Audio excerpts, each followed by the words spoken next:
I've been journaling in one form or another for over 10,000 days. If you had told my middle school self that, he wouldn't have believed you because you really didn't like to journal. And a lot of that came from the way I was taught how to journal. So if you're interested in journaling and want to know how I went from not wanting to do it to actually figuring out how to do it in a way that helped me write a better life, stick around. In this video, I'll share what I tried, what worked, what didn't, in hopes that I can help you skip a lot of the trial and error that I had to go through to develop a practice that actually did something for me to get the most out of journaling. My journaling history can be broken down into roughly 3 eras: the diary era, the scrap journal era, and then finally the bullet journal era. Let's take a closer look at each because I learned something really valuable during each era that might help you as well. The first era is the diary era, which for me began in middle school. One of our teachers required us to journal about our day for the first 15 minutes of her class. The class was about as interesting as watching hair grow, so journaling to kill some time sounded great. The problem was that she gave us no real instruction or context for journaling, so we didn't really know what to write about. For a kid with intense ADHD, sitting quietly in a room for 15 minutes to write about whatever is a lot to ask, especially in a room full of people I had crushes on, people who had bullied me, people who had triggered some incredibly complicated feelings that I'm still developing the emotional vocabulary for. So my entries were usually short and safe and boring and ultimately kind of pointless. I then would spend the rest of the time doodling and often get in trouble. So in short, I journaled because I had to, and it felt really pointless. Now, I don't see this era in any way as a waste because I learned some really important things here. First, journaling won't work if it's extrinsically motivated.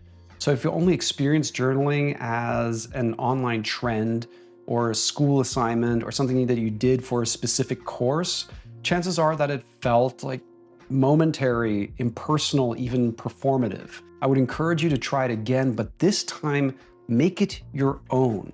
Which brings us to point number 2. Journaling needs to feel like it's adding real value to your life. I find that setting an intention for journaling can help me get clear on what I'm journaling for. Your intention helps you aim towards that which is most alive for you. Maybe it's overcoming a challenge or realizing a dream. Now your journaling becomes about what is and is not working about what matters most to you. This frame gives your journaling practice a real purpose. Without an intention, you'll end up writing about what you ate for lunch. Who cares? Certainly not you. It won't be sustainable. Write about what lights you up, something that's really important to you. Last but not least, maybe don't journal in an environment that's really dysregulating or stressful. Find or make a space or time that inspires you to actually write. This can be a real fun extension of the practice of journaling. You can grab some coffee or a candle or find a sunny spot on a park bench and just notice what comes up when you pause to notice your life, when you take the time to focus on what you care about most. The diary era was short-lived but important because it taught me a lot about why I didn't like journaling, which led me to what I'll call the scrap journal era. In high school, I really got into photography. This was analog, not digital photography, so I actually had physical film, which resulted in actual physical photographs. At around the same time, I ran into the work of Peter Beard, a fashion photographer who kept scrap journals of his really incredible life. His journals were stunning medleys of provocative photographs, clippings, illustrations, journal entries. They were literally filled with his blood, sweat, and tears smudged all over the page. They were so raw and inspiring and honest and somehow beautiful. Inspired by Peter Beard, I started taking my photographs and creating my own scrap journals from them. I would take ticket stubs and posters and my own photographs and put them together in these kind of chaotic pages that allowed me to process my experience. And around the photographs, I'd add individual sentences that gave those photographs more context. It was a really cathartic way of processing my life, and especially during puberty and growing up, it was a really interesting way to think deeper about what was going on. Then I went to college and 2 things happened: digital photography and college life. Digital photography was so much more convenient and cheaper than analog photography, So I made the switch pretty quickly and eventually ran out of physical photographs to use for my scrap journaling. Secondly, scrap journaling required a lot of time that I just didn't have anymore. I was either too busy with class or with college shenanigans to take the hours I needed to cut and paste my story into these pages. So I stopped.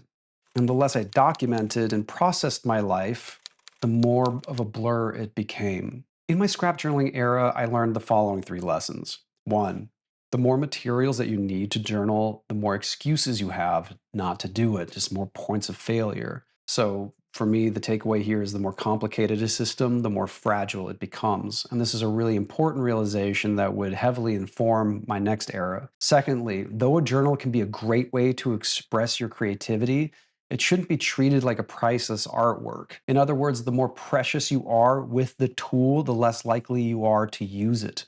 A journal should always serve you, not the other way around. So it was an exercise in process over perfection. Third, writing down your thoughts is a powerful way to clear your mind, which leads us to the bullet journal era. Throughout school, I had slowly developed a quick and flexible way of taking bulleted notes on courses. It helped me organize what I had to do. As the scrap journal era faded away, I started to feel that need to capture personal thoughts and to dos using the same format. At first, those notes lived in the margins of my other class notes, or on post it notes, or on random pieces of paper. And that got a little bit too chaotic and confusing, so I eventually got a smaller notebook to start writing them down in separately. A dedicated place to organize all my thoughts that weren't necessarily related to the class that I was in. When I entered the workforce, all my notes went into the same notebook. I had evolved the notation to help me quickly capture and sort all of my notes into three categories: tasks for that I had to do, notes for the information or insights that I wanted to remember, and events for capturing experiences. I gave them all a symbol to quickly categorize my entries in real time, and I was surprised at how much of my life I could actually capture this way. Then I started to add rituals to help me make sure that I studied those notes so that nothing would slip through the cracks, so I could learn from experience. In short, I combined the speed, clarity, and structure of bulleted lists with the reflective nature of journaling, hence bullet journal. You can learn more about how that system notation evolved into a life operating system that has helped over 1 million people around the world become more organized and productive, but that's a different story for a different time. I'll leave some resources for you in the link below. Originally, my proto bullet journal was optimized for noticing, capturing, and organizing information about the world around me. It was great at helping me be more organized and productive. I grew my career, I started my business, I landed prestigious clients, but much of that success felt rather meaningless. I realized that something was missing. Though I had a clear picture of the world around me, the world within remained a real mystery much of the time. The only time I would journal about my inner world was to vent, which was and is incredibly helpful sometimes. But it also can be time consuming and painful and occasionally counterproductive if you don't know what to do with any of those insights that you had through journaling. It wasn't until I applied bullet journaling to capture and organize my internal world that everything changed. I added bullets to help me capture my feelings in a way that was fast and effective.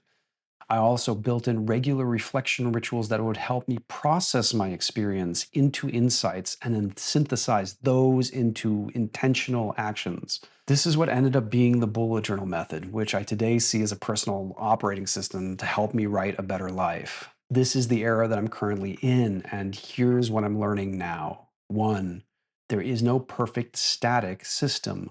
We are constantly evolving. So the systems that support us must also evolve to remain relevant in our lives. BUJO does that for me. It continues to evolve, which not only keeps it useful, but exciting. Two, writing things down is only part of the process. You need to regularly reflect on what you write down to truly benefit from the practice. Reflection helps you find hidden patterns in your thoughts and feelings. This awareness of your patterns is needed in order to do something about them. How can you fix a problem you don't even realize that you have? Three, change your system based on what is needed, not on what is possible. We live in the age of productivity influencers, and there are countless systems that may be wonderfully effective, but there is only one you, and that you exists with very specific needs. Defining what you actually need today is part of the bullet journal practice. Then you can take that insight, turn the page, and put it into practice. It's a way of empowering yourself to develop the skills to notice and solve your own problems. And when you get into a situation where you feel hopeless or stuck, it can help you realize that it's time to ask for help, can be the most productive thing you can possibly do. So let me boil it down into my top 3 takeaways to make journaling as effective as possible for you. Make it your own. Write about something that's really alive for you. Be as honest as you possibly can with what you write down. You don't want to hide from yourself in your pages. Consistency. I struggle with consistency, so I keep my journal entry. Literally, I write 1 sentence at a time. That's the whole thing with bullet journaling. You can journal 1 sentence at a time, so I keep showing up more frequently, even though I don't show up at length. Last but not least is curiosity. When you write things down, especially when you're being vulnerable and honest, you're gonna find things about yourself that you're not gonna like, things that might scare you or things that might make you feel shame. So rather than beat yourself up, which is painful but unproductive, you can acknowledge your feelings as best possible, and then you can take that insight and put it into action. And over time, I feel like the more compassionate you can be with yourself, the more playful and curious, the easier it is for you to write a better life. So those are my top 3 takeaways. I hope that this was helpful. If you want to learn more about bullet journaling, I will leave some links below. Otherwise, I will see you in the next one. Thanks for taking the time.